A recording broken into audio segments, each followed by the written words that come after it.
You know the story. It's Lone Wolf and Cub meets the Terminator. Or at the very least, Skynet. The creator. Basically, it's the not too distant future of an alternate Earth where AI is far more advanced, and unfortunately, at one point, it nuked us, or at the very least, took out LA.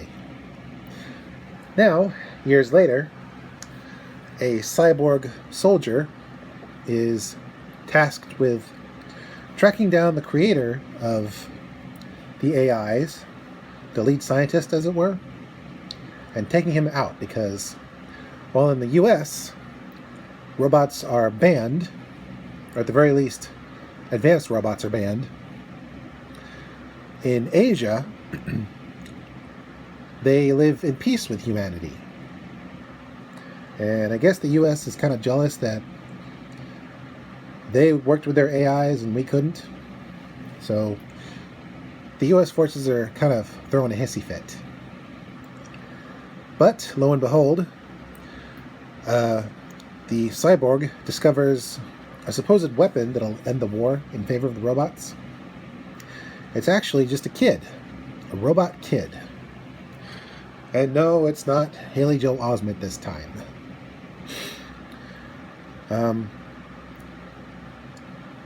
And the reason the soldier doesn't immediately terminate the robot kid is apparently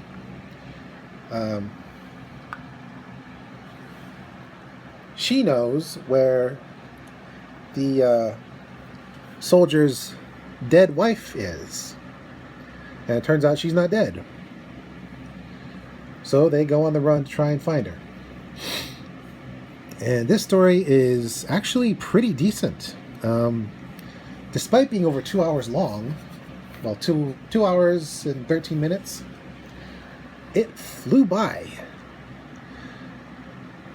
You're always wondering, are they going to be caught? Is someone going to turn them in? Is one of their allies going to turn on them? Is the wife dead? But yeah, the story flew by pretty quickly. To the point where it seemed like certain elements were cut for time. Like, certain questions are not explained and it kind of ends abruptly. But it was still a good watch. The actors are great. The soldier, he feels like a veteran who's been through things. He lost one of his arms and one of his legs, and they were replaced with technology. And in the beginning, we see him in a happy life, and then we see him as a truly broken man. And going on this mission sort of restores his humanity to a degree. The kid, playing the robot kid, is an awesome little actor. She knocked it out of the park. She feels innocent, but at the same time, you gotta wonder, is she really a weapon? I mean, what's her ultimate goal? And is she going to use her apparent power to help or harm? You think maybe she has a little more knowledge about the situation than she lets on, which kind of gives her a sort of threatening countenance.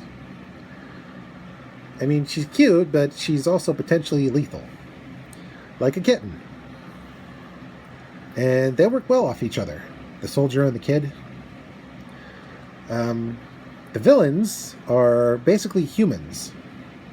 And when you find out what's really going on, the reason for the war, it just shows humanity is not as evolved as we like to think we are. There are two primary villains. The commander of the mission, a lady who lost sons during the war, or early in the war, and a general who is in charge of the whole thing. The lady commander, she actually tugged at my heartstrings a little bit. You see her do some despicable things, but at the same time, you think maybe at some point she'll turn a corner and she'll realize she's wrong. I don't want to spoil things, but let's just say her ultimate end of the story left me shocked, but at the same time, not surprised. The general, he got a little bit of time to shine. There are a few callbacks later in the film that are sort of hinted to from the beginning. And honestly, the general character, while not too impactful, was still pretty memorable. There are also several side characters. A human who briefly helps the soldier, who actually fell for a female robot, even though he was aggressively interrogated early in the film, and we later see that he's sort of gone native. And another character, played by Ken Watanabe, who is a robot, who is like Yoda meets the Energizer Bunny. He just keeps going and going, but also he's very spiritual. And speaking of spirituality, we see both humans and robots, both robotic-looking ones and ones with human faces, well, human-looking faces, not actual human faces, in religious garb. So it seems the creatures we made in our image have taken up religion as well. And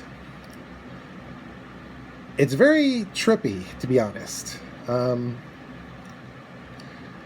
of the main beliefs of the humans is the robots aren't real, they're just programming. But in a way, we sort of gave them souls. We made them in our image, and yet we refuse to acknowledge that what they are, we once were. And they could be evolving just like we did. The denial is very, very obvious and disturbing.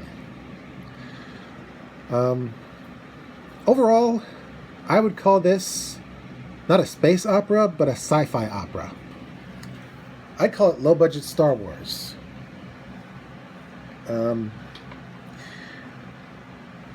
We don't really get much resolution,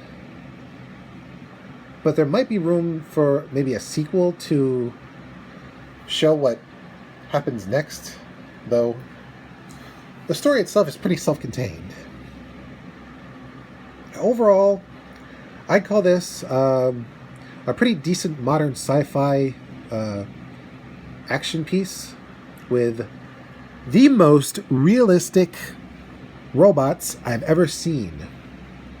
I couldn't tell if they were puppets or if they were CGI or if they actually brought real prototype robots in for real camera work, because these things looked darn real. Even the robots with human-looking faces, I believed that they were legit robots, even though they were actually actors with CGI. So yeah, this hopefully is not a predictive movie, at least when it comes to nuking LA or any other city. But it would be cool to see real-life versions of the robots on display here. If only the machine-looking ones. Then we really would be living in a Star Wars world, or Star Wars universe. This is Mr. J signing out and reminding you, AI is more than just a brain in a box.